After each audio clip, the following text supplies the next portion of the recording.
What's going on, everyone? Today's topic is all about getting your bow to aim as good as it can. And there are three aspects that influence your aim. And the one is physical, the other one is mental, and the other one is your equipment. We're going to cover all those today. But before we carry on, an item that helped me a lot with setting up my bow, sorting out my stabilizers, my form, and just an overall good device, an excellent device that helps me a lot in my shooting is the steady aim. And today we've got some good news for you.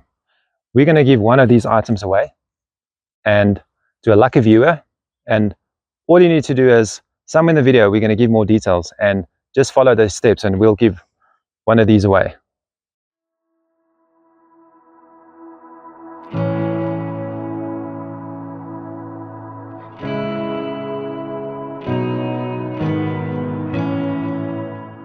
Okay, so the first aspect that influences your aim greatly is your equipment. And this includes stabilizers, peep height, loop length, tiller, poundage, let off. All those aspects influences your aim in regards to your equipment. The second aspect is your physical aspect.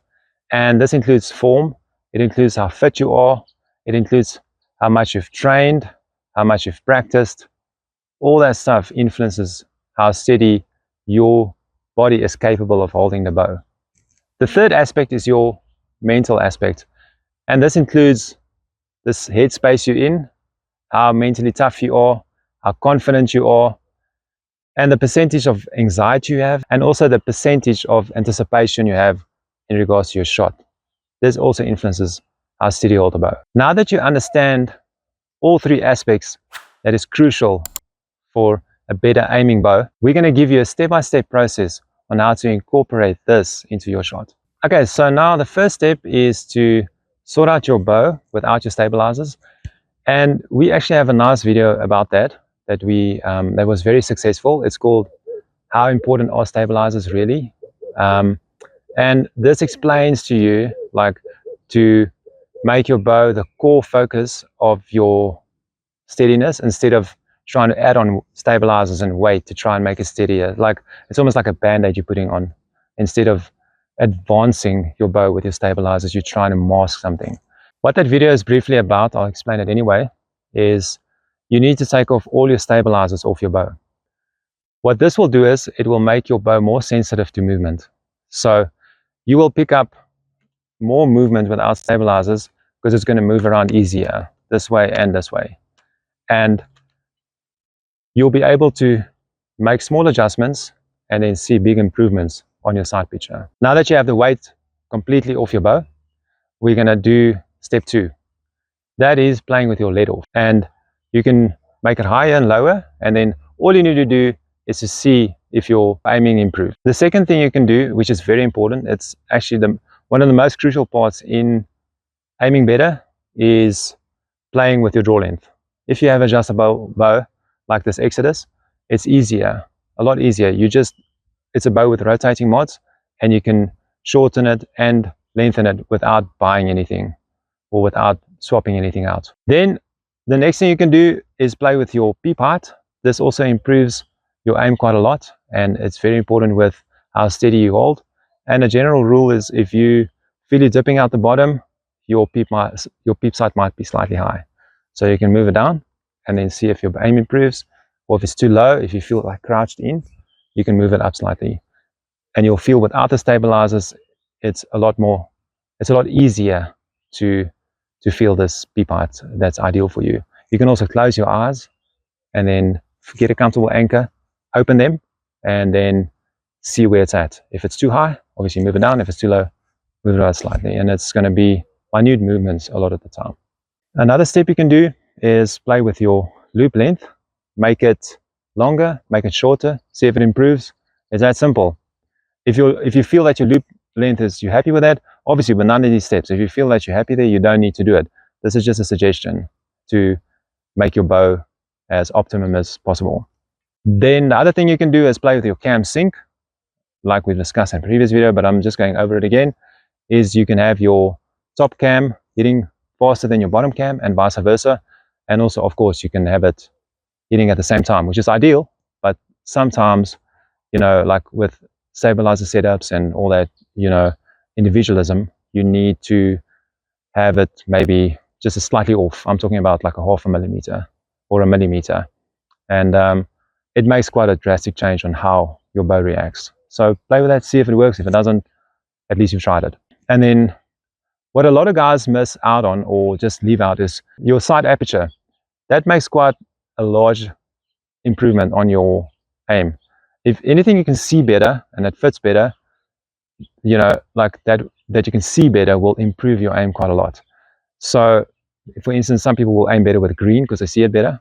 Some people might be able to aim better with blue because they see it better. If you're a 3D archer on a world archery scene, a bigger dot, smaller dot, usually black works best, but it depends on you. Some people prefer a big dot, some people prefer a small dot. Play with it and see, maybe it makes a difference, and I believe it will. And then last thing you need to do is play with tiller. So tiller tuning means if you play with your limb pockets and you turn the one out and then the bottom one in to get the same poundage, or vice versa. And what this mainly does is it changes the way your bow aims, and it also changes your loop height and your knock set height. So if you turn it in more at the top, it will lift it. If you turn it in more at the bottom, it will drag it down. And this all influences how your bow feels in the back. If your shoulder's very low, you might want a higher knocking point. If your shoulder's higher, you might need a lower knocking point. But it's not a set in stone rule. It's just a general observation from my side when I coach people. But play with it. You'll immediately see if it makes a difference or not. And it's a myth when they say you need to re-sync your cams. It's irrelevant. If you turn your top bolt in by a turn and your bottom one out by a turn, it's got no influence on your cam sync, and you can even test it. Now that you've optimized your bow without your stabilizers, it's time to put them back on your bow. But now you're going to add them on without weights though. We're going to start without weights and then add them back up slowly, because remember, things might have changed. Your form might have changed slightly, your let off changed, your loop length changed, so things might feel a little bit different. So if you just add the stabilizers like you had it, it's pointless, because that might have been a mask for something else that was wrong with your equipment or your form, and this will give you a fresh start and to optimize your bow with your stabilizers instead of just adding them back on your bow. Before we carry on to the next step, I just want to add, it's quite important, is that stabilizers is 100% personalized, and also it depends on bow design. This will all influence how much weight you have in the front and the back. For instance, I've got my stabilizer and sidebar mounted on the front hole, and this feels completely different from if I have it at the bottom and back. So this will give me more front weight, and if it's on the back bottom, it will give me more back weight. So you can't really go on. There's no formula that you can unfortunately work out. You're going to need to play with it and watch your aim to see when it's the steadiest and when you get the best groupings. And it's not a formula that you work out. It's actually a system. Okay, so step 3 is the physical aspect of improving your aim. This might be a longer process because it's all to do with improving physically, and like it's going to be like baby steps and hard work to get your aim better. And this includes aiming drills, and it also includes practice. Okay, so the method I like to use when I do aiming drills is the following: is I will draw up my bow 3 times, aim it as long as I can, and then I will shoot it on the 4th draw. So in other words, I will stand at the target, I will draw up my bow. In my case, I aim for about 30 or 40 seconds. I do set a timer so I know when to lay down, and then I will lay down, and then I will draw the second time. I will repeat the process, aim as long as I can, wait for the timer, let it down. Third, I will just repeat step 1 and 2. I will keep on aiming as long as I can, and then I will lay down. And then on the 4th draw, I will actually draw as long as I can, and then when the timer goes at 30 or 40 seconds, I will actually shoot the shot, and I will shoot the best shot I can. But bear in mind, by this time your sight is going to move quite a lot. So while you're doing this, you're going to see it's a lot of hard work. So just to motivate you why it's going to be worth it in the end to do this is you're going to be able to aim longer in a competition when you need to, when, for instance, when there's a lot of wind, or something happens, you can't let down and you need to push through. And also when you're hunting, maybe an animal walks in and it stops behind a tree when you're at full draw. It just gives you that confidence to know that you've practiced that and that you will be able to use it when you need it. And you're not going to use it every time, but when you need it, you can use it. And it is competition time. We're going to give away one of these devices. It's called a steady aim. So what does it do? Well, this fits on your bow. It looks like this, and it tracks your sight movement, and it also tracks your drift that you have on your bow. And there's a lot of features that you can do. You have an app on your phone. I'll put the link in the description. You can check out all the features there. There's a whole website you can check out, and there's a lot of pros using it. It's $150 usually, and this helps me a lot with my setup and also my training. You can plot shots. There's so much you can do with this. So go check it out, and then all you need to do is to win this, you need to be subscribed to the channel, to Pinpoint Archery. You need to like this video, and then also you need to comment on this video.